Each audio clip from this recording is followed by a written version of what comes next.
Surviving the disaster, the story of escape, and hope. It was supposed to be an ordinary day. The sun had just risen, and the streets were beginning to fill with people rushing to work, school, and markets. I had boarded the bus at 6:45 a.m., like I always did, sitting in my usual seat near the window. The ride started normally, just another weekday morning, but everything changed in a matter of seconds. We were traveling on a narrow mountain road, the kind that winds dangerously close to the edge. The air was misty, and the driver was trying to make good time.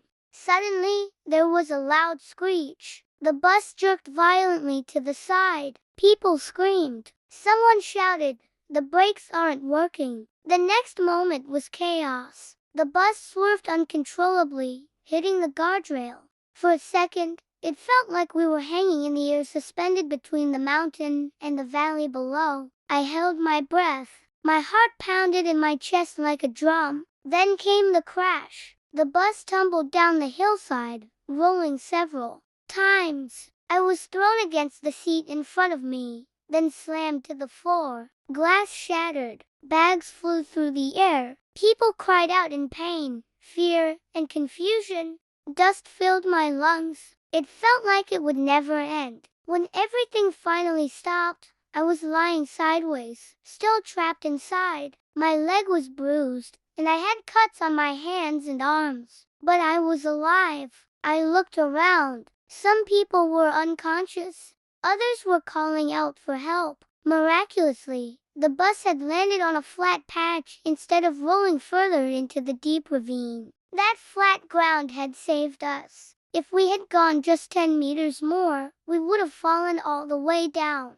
I crawled toward a broken window, ignoring the pain. With help from another passenger, we climbed out and began assisting others. We formed a small group, helping the injured, comforting the frightened. Some were badly hurt. We used shirts as bandages, and someone found a signal on their phone to call emergency services. Rescuers arrived nearly an hour later. Until then, we stayed together, strangers who had never met, now bound by survival. The sound of helicopters and sirens was the most beautiful sound I had ever heard. I was taken to the hospital, treated for minor injuries, and kept under observation. In the days that followed, I couldn't stop thinking about what happened. The fear, the silence after the crash, the miracle of surviving. I visited some of the other passengers in the hospital. Some were recovering well. A few had more serious injuries, but most of us had made it out alive. That fact alone felt like a blessing. Life after the accident changed for me. I realized how fragile everything is, how quickly normal can turn into disaster. I became more grateful for every sunrise, every meal, every hug from my family. I used to rush through life without noticing the small things. Now, I see them all clearly. That accident was terrifying, painful, and unforgettable. But it also showed me the power of hope, of human kindness, and the strength we carry when we're pushed to the edge. I survived the disaster, and I came out not just alive, but stronger. In the weeks that followed the accident, I found myself constantly replaying the moments in my mind. The sound of metal crashing, the screams, the terrifying silence afterward, they haunted my sleep and followed me into the day. Even the smell of dust and burning rubber seemed to linger in my memory. I had nightmares. Sometimes I would wake up sweating,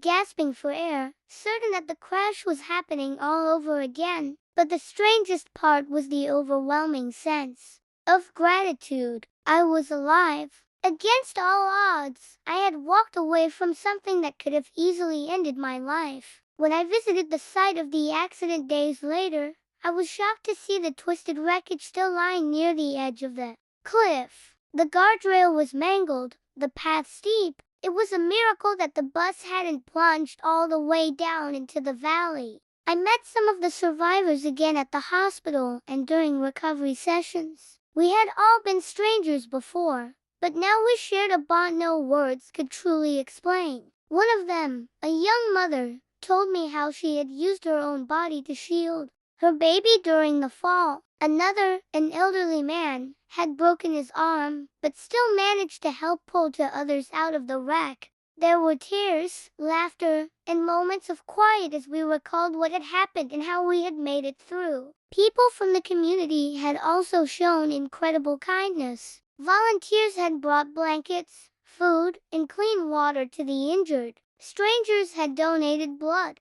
The families of those affected had come together in ways I had never seen before, offering shelter, money, and emotional support. It reminded me that even in the darkest moments, humanity shines the brightest. Recovery was slow. I had to attend physical therapy for weeks to heal the injuries to my leg, but the hardest part was the emotional healing. For a long time, I avoided buses. Even loud noises would make me flinch. Crossing narrow roads made my heart race. I spoke to a counselor, and little by little, I learned to breathe again, to trust life again. The accident also made me reevaluate everything. Before, I used to stress over the small things: missed deadlines, traffic jams, phone battery running low. But now, I saw life from a different angle. I learned to appreciate the moments I had once taken for granted: watching the rain from the window, listening to birds in the morning,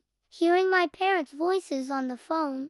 Eventually, I returned to work. My coworkers welcomed me back warmly, and many had followed the news of the accident. Some of them said, "You're lucky," but I didn't feel lucky.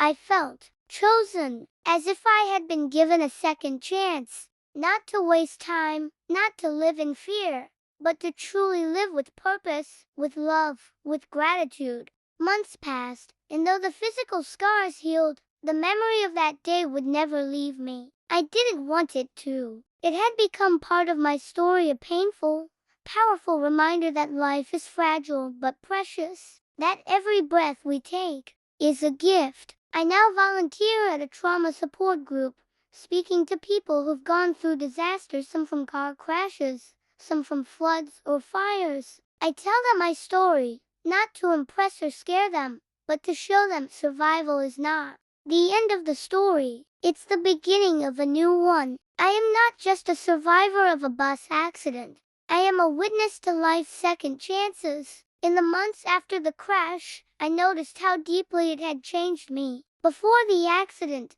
I had been living life on autopilot, working, commuting, eating, sleeping, and repeating it all without much thought. But after facing death so closely, everything looked different. I started waking up earlier, just to watch the sun rise. I used to rush through mornings, annoyed by alarms, traffic, and spilled coffee. Now,